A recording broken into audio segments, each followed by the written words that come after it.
Assalamu alaikum dear students. Welcome to NIPS Home School. How are you? I hope you all are fine by the grace of Almighty Allah. I am also fine. Here I am Kamrun, Assistant Teacher of English, National Ideal English Version School Day Shift. My dear students of class 5, today I am going to take your Bangladesh and Global Studies class, and our today's topic is lesson 1, 2 and 3 from chapter 5. So all of you take your Bangladesh and Global Studies books and go to chapter 5, and the name of this chapter is population. That means page number 40. So all of you take your Bangladesh and Global Studies books and go to page number 40. It will be helpful for you. We will underline the important lines from this chapter. So let's start our class today. So at first we will start with the first lesson, that means lesson number 1, and the name of the chapter is population. And we all know that our is an overpopulation country. So let's start. The first lesson is the impact of overpopulation on families. So what are the overpopulation, impacts of or the result of the overpopulation on our families? We will know about it. Now look, we have studied the figures for overpopulation in previous classes. Overpopulation can make it difficult for families to find food, clothing and housing. So what are the impacts? Overpopulation can make it difficult for families to find food, clothing and housing. So this is the impacts of overpopulation on our families. There are other impacts.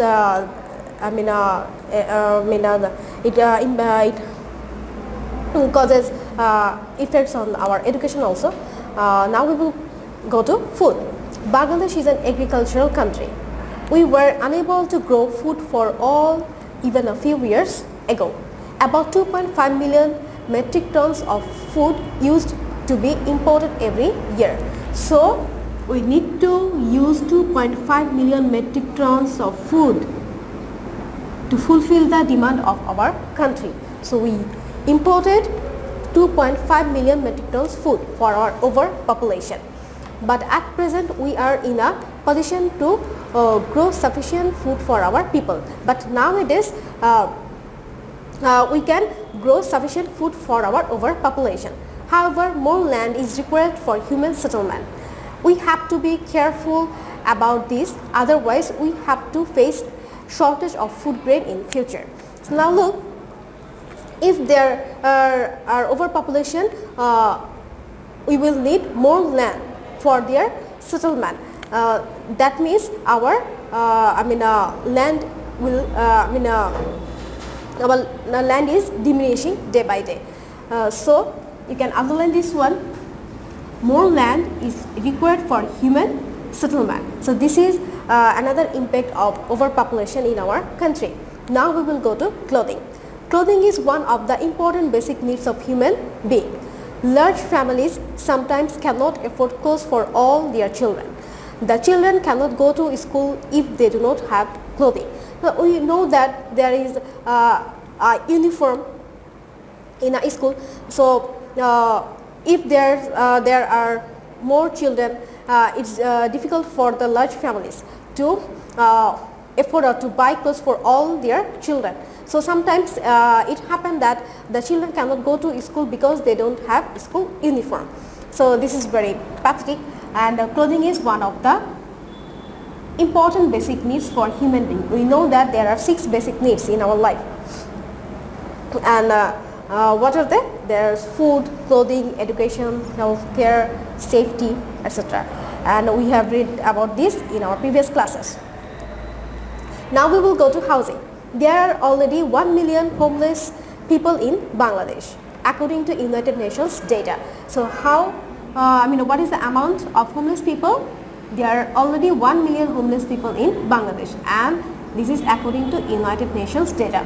So further 3 million people are added to the population every year. So everywhere 3 million people are added to these people.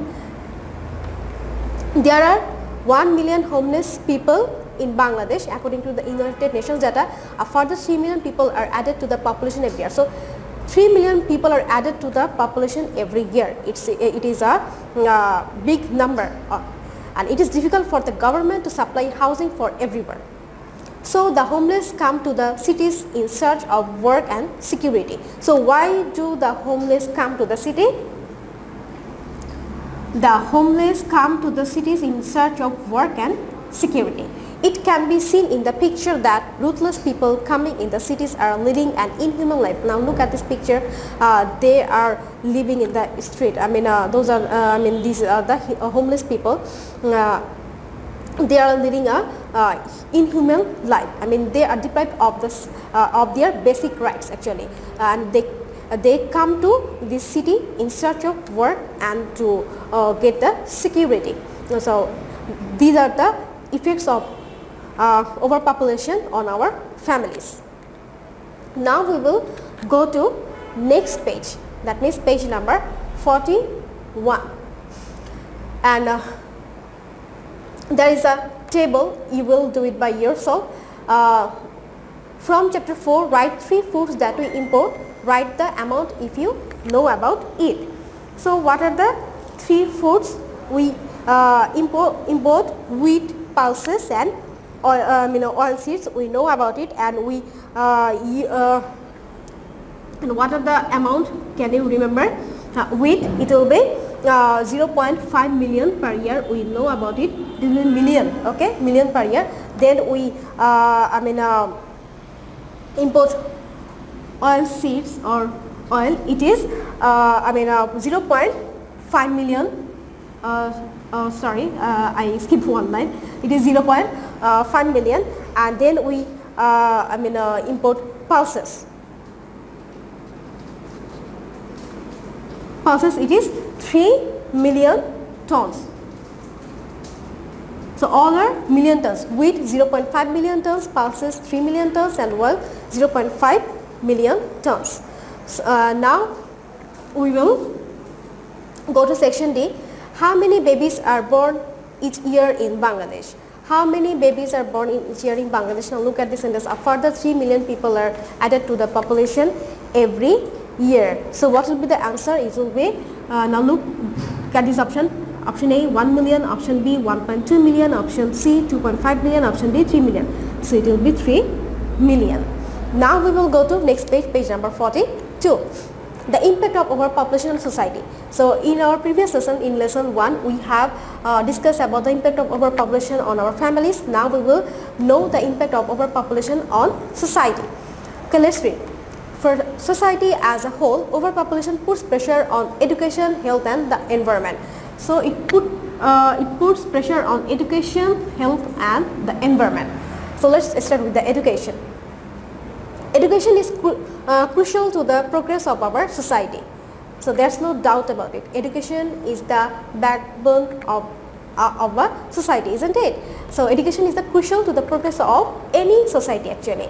But 27.70% of our population is still illiterate. So it is a great number. It is a very big number. That still 27.70% of our population is still illiterate. So this is because poor families cannot afford to send their children to school. Even after they enroll in school, children may have to drop out before they complete education to help the family. So what is the reason? The reason is the poverty of poverty. Because the poor families cannot send to their school. That means they cannot afford the cost of the education, and if they get admission to the school, but it happens that sometimes children may drop out from the school before completing their education to help their family. That means they need to help their family. They need to work for their family. Now we will go to health. The number of doctors in our country is inadequate for the size of our population. Thus, many people do not get enough treatment facilities as required. Their poor health often refrains them from earning their living and helping our economy. So, this is a great cause of our this is a great effect on our economy. That means because there's no sufficient or inadequate doctors in our country, for our overpopulated country, and many people do not get enough treatment because there is the shortage of the number of the doctors.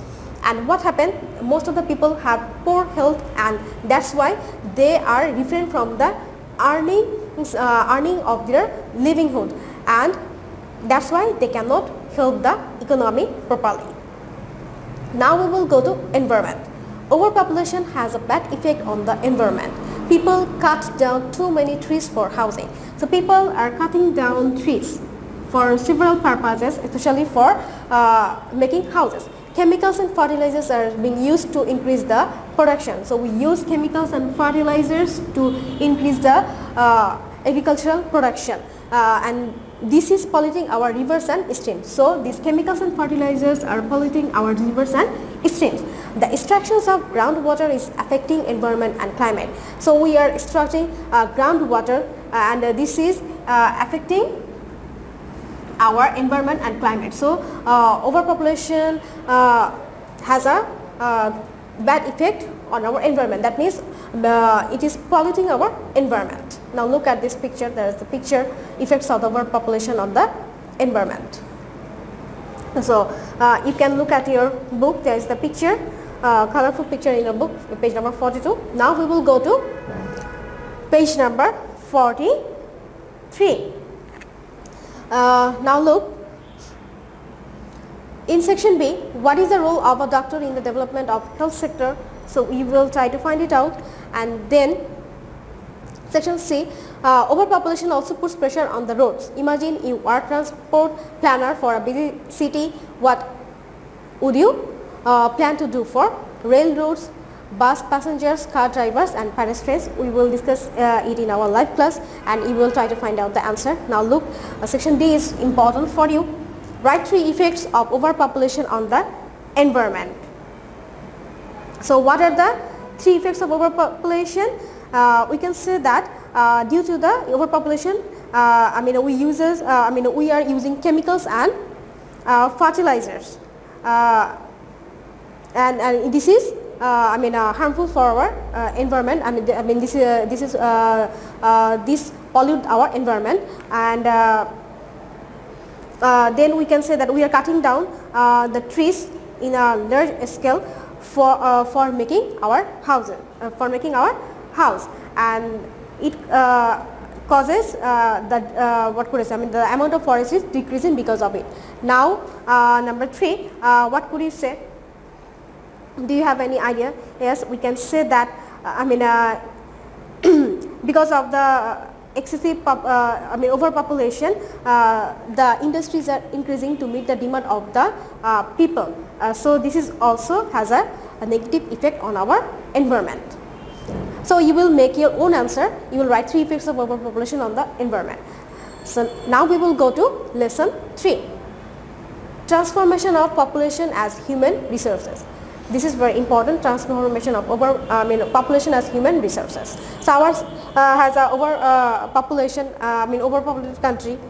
We have a very big population. We all know that, and this diagram is very important. Now look at this diagram. Economic development depends on the 3 resources, and what are they? Capital, human resources and natural resources. So if you can utilize our capital and natural resources and human resources, our economy will develop. Let's read. Human resources is one of the most important requirements for a country's economic development.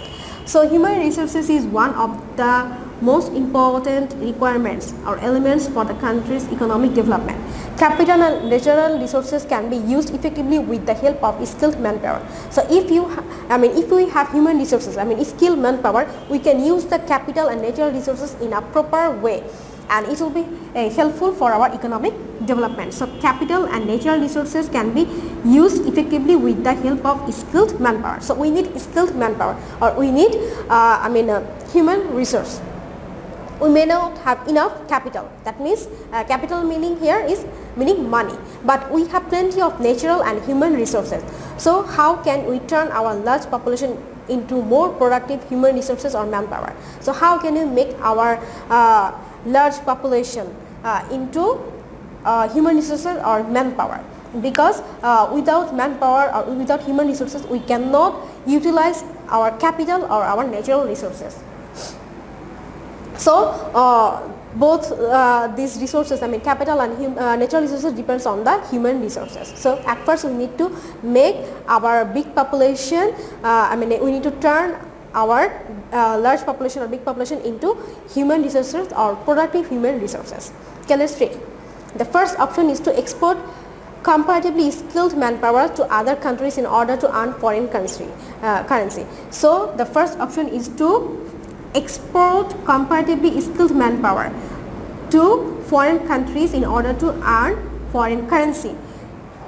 And we know that there are many expatriates, that means the people who are working in other countries, and they send their remittance, that means they earn foreign currency and they send it to our country, and their money plays a very vital role in our in our national economy. People with different skills travel to foreign countries so that they can both help their families financially and also contribute to the economy of our country. So we will send skilled manpower to foreign or to to other countries or to abroad to earn foreign countries, because if they are skilled they can earn for their family and they can also contribute to the economy of our country.